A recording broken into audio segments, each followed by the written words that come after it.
महाराष्ट्र से दो खुलासे हुए हैं। पहला खुलासा यहां शिवसेना शिंदे ग्रुप के नेता रामदास कदम ने किया है और वो उद्धव ठाकरे के लिए किया है। दूसरा खुलासा मल्लिकार्जुन खड़गे का फेक खुलासा। ये फेक खुलासा ये है दर्शकों असलियत में कि अभी महाराष्ट्र में इनको गजब का कॉन्फिडेंस आया पड़ा है कांग्रेस पार्टी को, और मल्लिकार्जुन खड़गे ने कहा केवल 20 सीट और आ जाती तो नरेंद्र मोदी साहब इस चुनाव में दूर दूर तक नजर नहीं आते। सबसे पहले नजर डालेंगे शिवसेना शिंदे ग्रुप के नेता ने उद्धव ठाकरे को क्या वाकई कहा कि गणपति जी की कसम खा के कहता हूं, कल गणपति जी विराजमान होने वाले हैं, कि उद्धव ठाकरे को मैंने कहा था कि आप कांग्रेस का साथ छोड़ दीजिए, बाकी विधायकों को मातोश्री मैं लेकर आऊंगा। ये बड़ा खुलासा रामदास कदम का है। बड़ी खबर आप देख रहे हैं और द न्यूज में आपका स्वागत है। आइए आपको महाराष्ट्र की राजनीति से रूबरू कराते हैं। दर्शकों, सांगली बड़ी चर्चित हो रही है। सांगली में राहुल गांधी पहुंचे थे मूर्ति का अनावरण करने, और बता दें आपको यहां पर राहुल गांधी के इस कार्यक्रम में उद्धव ठाकरे नहीं आए। तो ये कोई छोटी बात तो नहीं थी कि उद्धव ठाकरे नहीं आए। चलिए ठीक है, बड़े दिग्गज नेता है, शिवसेना लीड कर रहे हैं, लेकिन क्या उद्धव के एक भी नेता सभी बिजी थे? दर्शकों, बहुत बड़ा खुलासा हुआ है। इस कार्यक्रम में कांग्रेस थी, शरद पवार थे, लेकिन राहुल गांधी के सांगली कार्यक्रम में उद्धव का कोई नेता नदारद ही दिखा है। और ये बड़ी खबर इसलिए है क्योंकि एमवीए में जल्द टूट हो सकती है। कल भी मैंने आपको एमवीए की खबर बताई थी, जहां कहा जा रहा है कि उद्धव ठाकरे तब तक नहीं मानेंगे जब तक उनकी बात नहीं मानी जाएगी।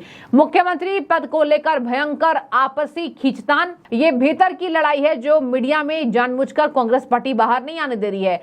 नाना पटोले ने फिर बयान दिया है। आपको एक साथ नाना पटोले, राहुल गांधी कितने ज्यादा कॉन्फिडेंशियल नजर आ रहे हैं, और मल्लिकार्जुन खड़गे ने कैसे कहा कि 20 यहां पर सीटों से हम केवल चुके हैं। आपको एक एक करके सुनाते हैं, लेकिन सबसे पहले नजर डालेंगे उद्धव ठाकरे को 2 घंटे में विधायक को वापस लेने के लिए किसने कहा था, और किसने कहा था कि छोड़ दें आप कांग्रेस का साथ। आपको बता दें इनका नाम है रामदास कदम। बड़े राज का खुलासा कर रहे हैं, कह रहे हैं शिवसेना विधायक जब गुवाहाटी गए तो मुझे उद्धव ठाकरे का फोन आया। उस वक्त मैंने उनसे कहा आपको कांग्रेस छोड़ देनी चाहिए, मैं विधायकों को 2 घंटे में मातोश्री वापस ले आता हूं, लेकिन उद्धव ने बात नहीं मानी। एक कार्यक्रम में दापोली में एक कार्यक्रम में रामदास कदम ये बातों का खुलासा कहते नजर आए हैं, और ये महाराष्ट्र पॉलिटिक्स से जुड़ी बड़ी खबर सामने आ रही है। आप चलिए ले चलते हैं नाना पटोले ने उद्धव ठाकरे के नदारद होने के कारण क्या बड़ा बयान दिया है। कांग्रेस ने भी यही बयान शुरुआत में दिया था और अभी भी कांग्रेस का वही बयान है जो शरद पवार जी ने दिया है,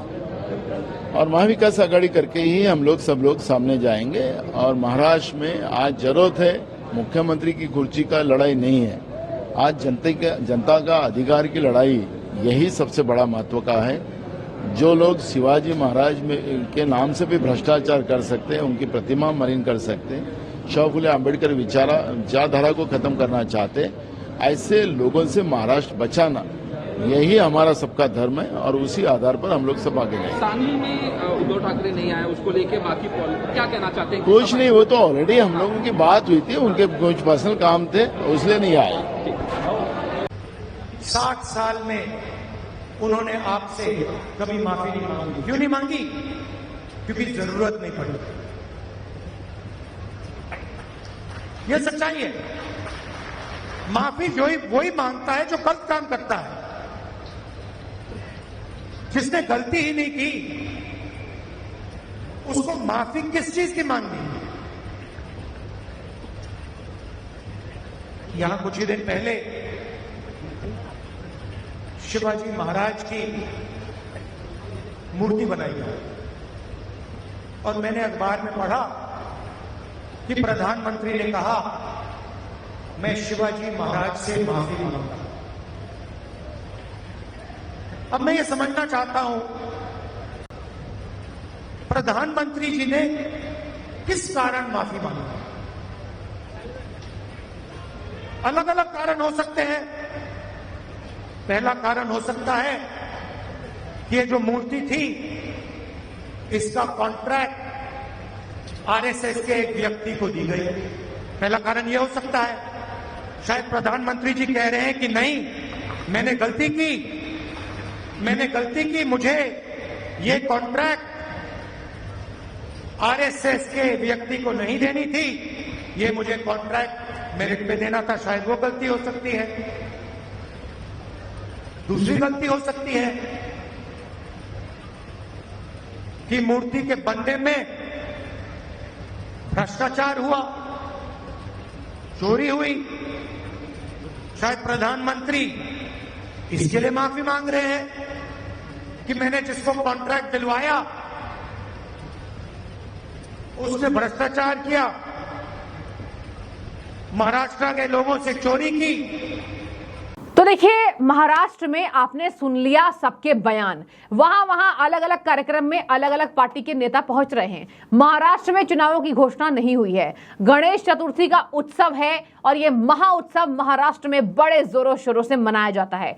अभी तो गणेश चतुर्थी में आपको सभी नेता गणपति बप्पा मोरया के नारे लगाते दिखाई दे रहे हैं, लेकिन ठहरिए, यहाँ त्योहार के बाद एक बड़ी फूट एमवीए में होती जरूर नजर आएगी। अगर ऐसा ही मामला चलता रहा तो उद्धव ठाकरे को कहा जा रहा है हठी नेता इसलिए क्योंकि वो अपने यहाँ पर जो उन्होंने प्रपोज किया कि मैं सीएम रहना चाहता हूं, भले अंदर खाने से उन्होंने अपने नेताओं के द्वारा ये बयान दिलवाएं कि हम तो चाहते हैं कि हमारे पार्टी के अध्यक्ष उद्धव साहब ही इस बार के मंत्री के रूप में अपनी उम्मीदवारी तय करें, लेकिन शरद पवार नहीं मान रहे हैं। मल्लिकार्जुन खड़गे अगर सांगली आए थे तो क्यों नहीं कह दिया, उद्धव ठाकरे का नाम क्यों नहीं लिया, अलग प्रधानमंत्री पर हमले कर रहे हैं। देखिए, प्रधानमंत्री पर हमले तो करने पड़ेंगे, बीजेपी को हराना है तो करने पड़ेंगे, लेकिन आखिर अगर उद्धव ठाकरे नाराज नहीं होते तो क्या उद्धव ठाकरे का नाम सांगली में नहीं लिया जाता। लेकिन इन नेताओं के मुंह से उद्धव ठाकरे का नाम नहीं निकला।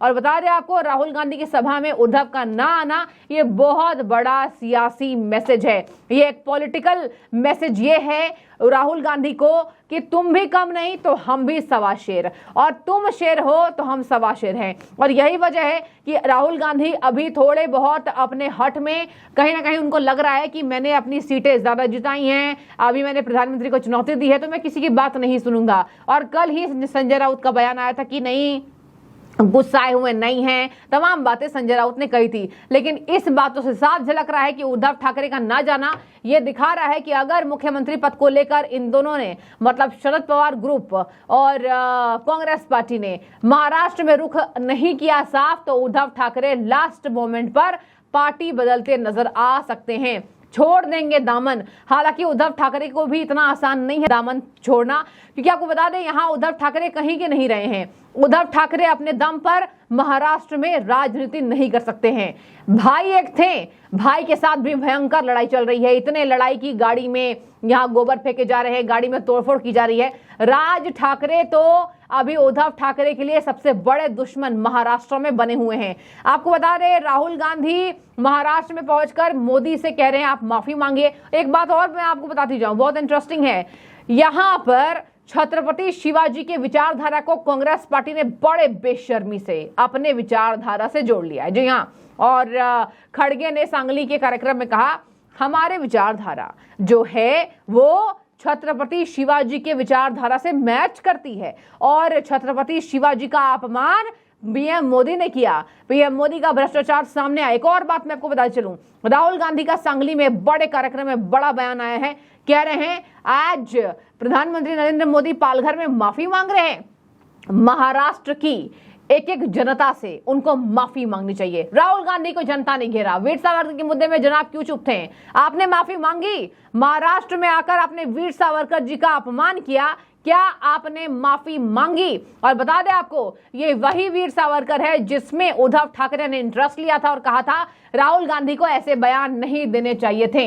यही वजह है कि सांगली गए राहुल गांधी बुरे घिरे हैं, और राहुल गांधी को ऐसा लग रहा है कि मैं ऐसा बोलूंगा कि महाराष्ट्रियन और महाराष्ट्र का अपमान पीएम मोदी ने इस मूर्ति के जरिए किया है, तो मेरा बहुत बड़ा बोलबाला महाराष्ट्र में हो जाएगा। लेकिन देखिए, उद्धव ठाकरे अलग नाराज, राहुल गांधी अलग कॉन्फिडेंस में। अब देखिए, एक तरफ उद्धव ठाकरे अगर नाराज हैं, राहुल नहीं मनाते हैं, तो टूट जाएगी गठबंधन, टूट जाएगी एमवीए, और यही ताक पर कहीं ना कहीं महायुति है। अब महायुति में भी सब कुछ अभी फिलहाल ठीक चल रहा है। अब देखने वाली बात होगी, तुरंत चुनाव का ऐलान होने वाला है, इन पार्टियों ने अपनी अपनी राजनीतिक पारी खेलना कैसे शुरुआत करेंगे। अब कुछ योजना लेकर आ रहे हैं, कुछ कह रहे हैं तुष्टीकरण की राजनीति है हमारे पास।